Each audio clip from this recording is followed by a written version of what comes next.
참 말에는 놀라운 능력이 있습니다. 한 아이가 이것을 실험해 보려고 귤을 2개를 가지고 실험을 했습니다. 하나의 귤에는 사랑해라고 이름을 적어 놓고요. 또 하나의 귤에는 욕을 적어 놓았습니다.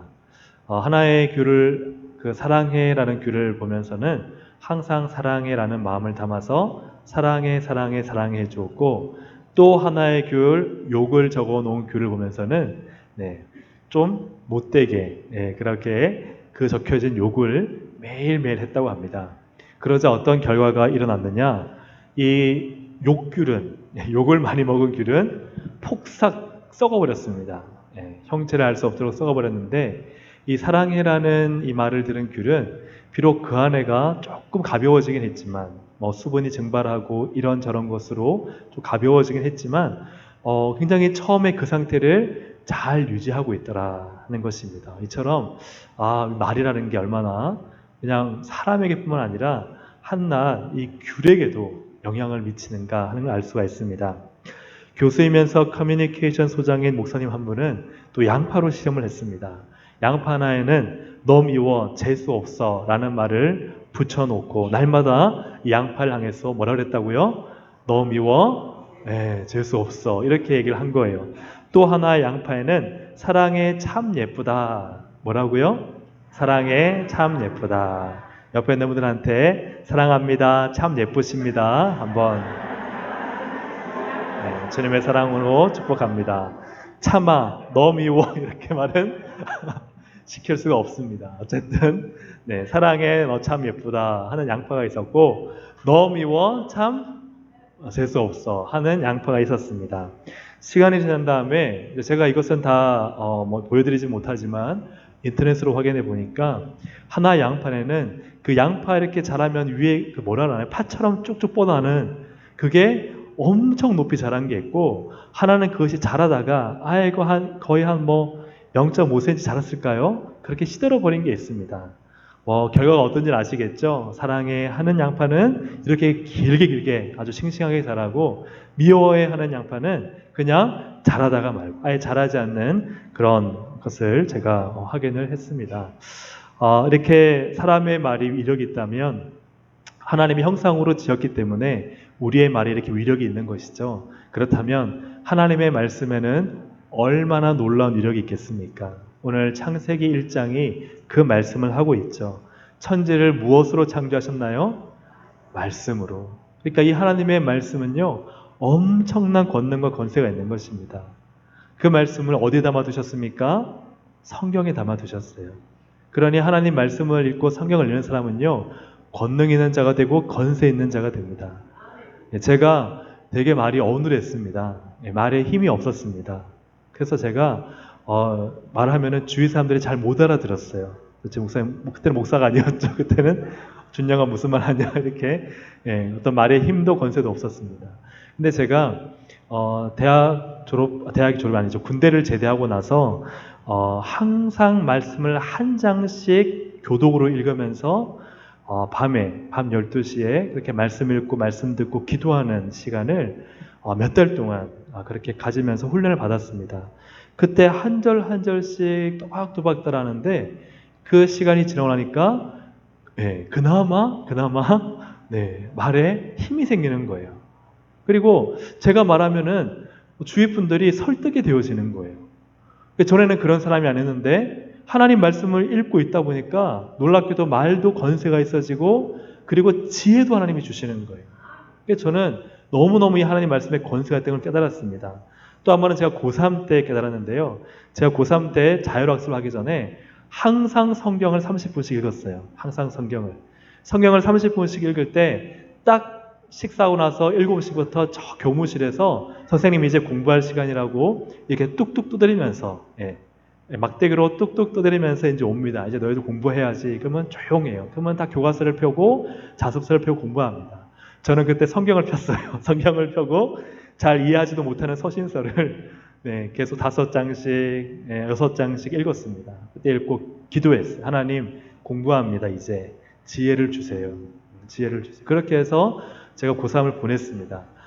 놀랍게도 하나님이요, 정말 좋은, 제가 상상하지도 못할 성적을 주셨고, 그리고 또 대학에 들어갈 때도 하나님이 놀랍게 역사하셔서 저는 그것을 경험해서 이 성경 말씀이 얼마나 지혜롭게 하고 이 성경 말씀이 얼마나 능력 있게 하는가를 저는 알고 있습니다.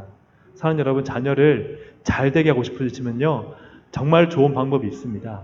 하나님 말씀밖에 없습니다. 하나님 말씀 읽으면 지혜가 생기고요, 능력이 생기고 권세가 생깁니다.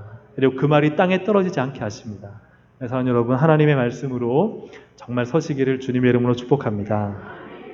이처럼 하나님의 말씀에는 놀라운 위력이 있습니다. 토마스 선교사는 영국의 선교사인데 1866년 7월에 배를 탔습니다. 제너럴 셔먼호란 배를 타고 1866년 9월에 대동강에 도착을 했어요.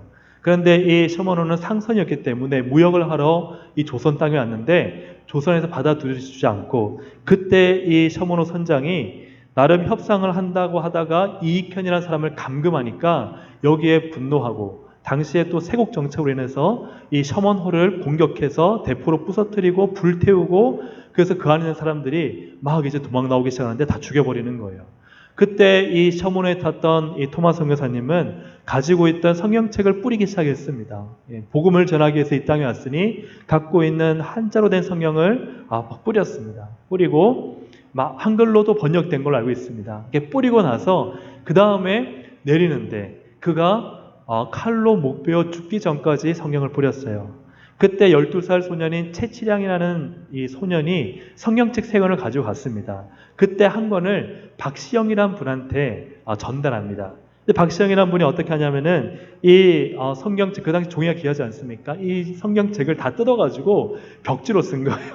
벽지로 쓰니까 할렐루야, 눈을 떠도 뭐가 보입니까?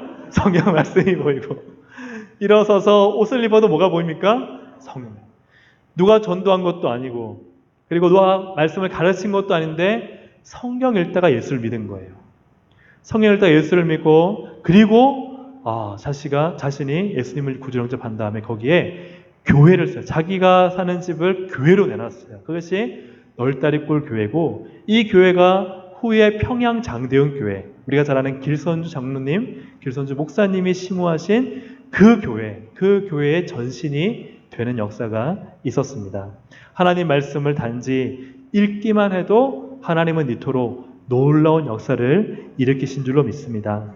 하나님 말씀 이전에 이 세계는 오늘 2절에 보니까 혼돈과 공허와 무질서함이 가득했습니다.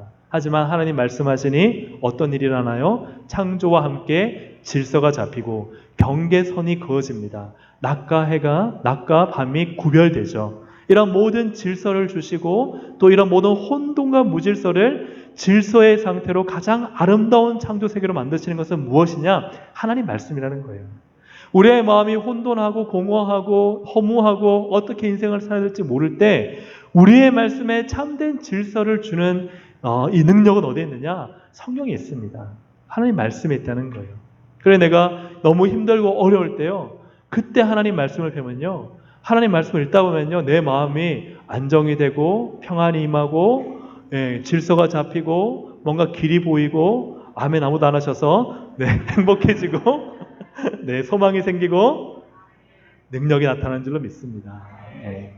하나님 말씀에 있다는 거예요. 사랑하는 여러분, 에스겔 37장을 보면 죽음이 오래된 상태, 지금 창세기 1장에서처럼 1장 2절의 말씀처럼 공허하고 혼돈하고 무질서한 상태인 이 에스겔 골짜기에 마른 뼈다귀들이 나타나지 않습니까? 이 마른 뼈다귀가 어떻게 지극히 큰 군대로 바뀌나요? 그죠? 에스겔이 무슨 요술을 부렸습니까? 아니면 뭔가 인조 가죽을 입혔습니까? 그게 아니라는 거예요. 오늘날 우리 시대의 교육은요, 말씀을 떠나서 인조 가죽을 입히면은 참된 말씀의 교육, 말씀의 능력이 나타나지 않습니다. 말씀 그 자체로 승부를 걸어야 해요. 말씀 그 자체에 생명력이 있기 때문입니다. 우리의 교회가 오늘날 정말 바르게 하나님의 영광을 드러내고 교회가 세워지기 위해서는 무엇이 필요합니까? 우리가 말씀의 능력을 회복하는 거예요. 내가 말씀의 능력을 회복하는 거예요. 알고 있는 지식적인 말씀을 전하는 것이 아니라, 그냥 교육받은 말씀만을 전하는 것이 아니라, 내가 오늘 하루 읽고 지난 한 주간 읽었던 말씀에서 감격과 감동과 너무 가슴 터질 듯한 이 말씀이 내게 있어야 이 말씀이 사람을 변화시키고 이 복음의 능력이 사람을 주님께로 인도하는 것 아니겠습니까? 단지 지식적이고 형식적이고 그냥 옛날에 들었던 말씀, 옛날에 경험했던 말씀을 가지고 물론 그것도 소중하지만 그게 오늘날 능력을 일으킬 수 있느냐? 없다는 거예요. 사랑하는 여러분, 우리는 오늘의 말씀으로 살아야 합니다. 오늘 내게 창조의 또한 새로운 능력의 말씀이 우리를 변화시키고 우리 가정과 우리 다음 세대를 세운다는 것이죠. 에스겔 골짜기에 그 마른 뼈다귀들을 살게 하신 것은 하나님의 말씀이에요. 에스겔은요, 대언만 했어요. 하나님 말씀이 선포될 때 그 말씀을 대언하니 그저 뼈다귀들이 딱 맞물려지고 그 맞물려진 뼈다귀에 그저 핏줄과 힘줄이 붙고 거기에 살이 덮이고 그리고 마지막에 성령님이 생기를 후 하고 불어넣으시니 하나님의 지극히 큰 군대가 되더라. 할렐루야. 오늘날 한국교회가 다음 세대가 힘들다고 합니다. 그러나 정말 우리가 회복해야 될 건 뭘까요? 말씀이죠. 복음이죠. 하나님의 말씀과 복음을 가진 교회는 계속해서 흥왕하고 부흥될 것입니다. 하지만 하나님의 말씀 대신에 뭔가 다른 것으로 교회를 자꾸 입히려고 한다면 그런 것이 필요 없다는 것이 아닙니다. 우리가 모였을 때 좀 더 좋은 환경, 좋은 프로그램 이런 모든 것들이 다 필요하지만 그러나 내게 필요한 것은 우리 교회에게 필요한 것은 바로 하나님 말씀, 그 말씀의 능력이라는 거예요. 사랑하는 우리가 어떻게 여기까지 신앙생활을 하게 됐습니까? 우리의 교회 건물이 좋아서 우리가 이렇게 신앙생활을 유지하며 아니면 꼭 옆에 있는 분들이 다 좋아서만 우리가 이렇게 신앙생활을 했습니까? 때로는 내게 시험을 주는 분도 있고 때로는 내게 불편한 환경도 있고 그죠? 사실 밖에 나가면 얼마나 좋은 환경의 교회가 많습니까? 그러나 오늘 나의 신앙을 이렇게 있게 하고 내가 오늘 이렇게 주님께 봉사하게 되고 또 이렇게 주님 앞에 예배드리며 주님을 위해 사는 것은요, 누군가가 나에게 가르쳐준 말씀 때문인 거죠. 누군가가 혼신의 힘을 다해서 나를 위해 기도하며 던져준 그 한마디의 생명의 말씀이 나로 하여금 예수 믿게 하고 그리고 하나님 영접하게 하며 주님의 영광을 위해서 살게 한 건 아니겠습니까? 그러므로 말씀이 살립니다. 우리가 해야 될 것은 말씀이 사역되게 하시는 거예요. 말씀이 스스로 사역하게 하시도록. 사랑하는 여러분, 오늘 우리는 여름 사역을 어떻게 그죠? 해왔는가 하는 감사와 그리고 또 간증의 시간을 갖고자 합니다. 여름 사역은 너무너무 중요합니다. 저는 이 사역이 단지 항상 같은 대로 답습하지 않고 더 확장되고 더 뜨거워지고, 우리 예전에 수련회 하면은 막 5박 6일씩 했잖아요. 한 주 내내 가서 성경 읽고 은혜 받고 그죠? 막 뜨겁게 기도하고. 제가 고등학교 1학년 때 은혜 받을 때 다른 프로그램 그냥 딱 캠파이어 하나만 있고 아침, 점심, 저녁 다 말씀이었어요. 말씀. 예배. 그리고 딱 중간에 한번 물놀이. 그리고 캠파이어. 그런데 그 좁은 공간에 진짜 딱 앉으면은 옆에 사람 무릎 부딪히고요. 발도 못 펴니다. 발도 못 피는 그러한, 그리고 에어컨도 없는 그런 환경에서 정말 땀 뻘뻘 흘리면서 그죠? 졸면은 옆에 있는 형들이 가만히 둡니까? 툭툭 치면서 일어나라 그러잖아요. 그죠? 그렇게 하면서 말씀을 들었던 그 말씀이 오늘 우리의 신앙을 만든 것 아니겠습니까? 여러 가지 아이들이 좋아하고 우리 자녀들이 좋아할 만한 것들도 만들지만 그런 프로그램도 필요하지만 진짜 살리시는 것은 말씀이다. 그래서 우리의 말씀 사역이 더 부흥하고 흥하기를 원합니다. 저는 어떻게 보면요, 우리의 중고등부 청년 학생들이요 좀 각오하고 수련을 갔으면 좋겠어요. 우리 수련회 가면 3박 4일 동안 말씀만 봐. 그런데요, 그렇게 말씀만 봐야 변화가 일어나는 거 아니겠습니까? 가서 기도 잠깐 하고, 그죠? 뭐 다른 프로그램 많이 해서 뭔가 재밌긴 했는데 남는 말씀이 없으면 거기에 무슨 능력과 변화가 일어날 수 있겠습니까? 그런 프로그램도 물론 필요하지만 진짜 우리가 붙잡고 생명을 걸어야 될 것은 하나님 말씀인 줄로 믿습니다. 그래서 이번 여름 사역 동안 베풀어 주신 말씀의 은혜에 감사하고 그리고 또 하나님께서 계속해서 우리 교회를, 우리 다음 세대를 말씀에 부탁하여 그 말씀이 사역하시는 교회, 그 말씀이 살리시는 교회, 또 그 말씀이 살리시는 목장, 말씀이 살리시는 전도회 되시기를 주님의 이름으로 축복합니다. 아멘. 우리 함께 이 시간 통성으로 한번 기도하시겠습니다.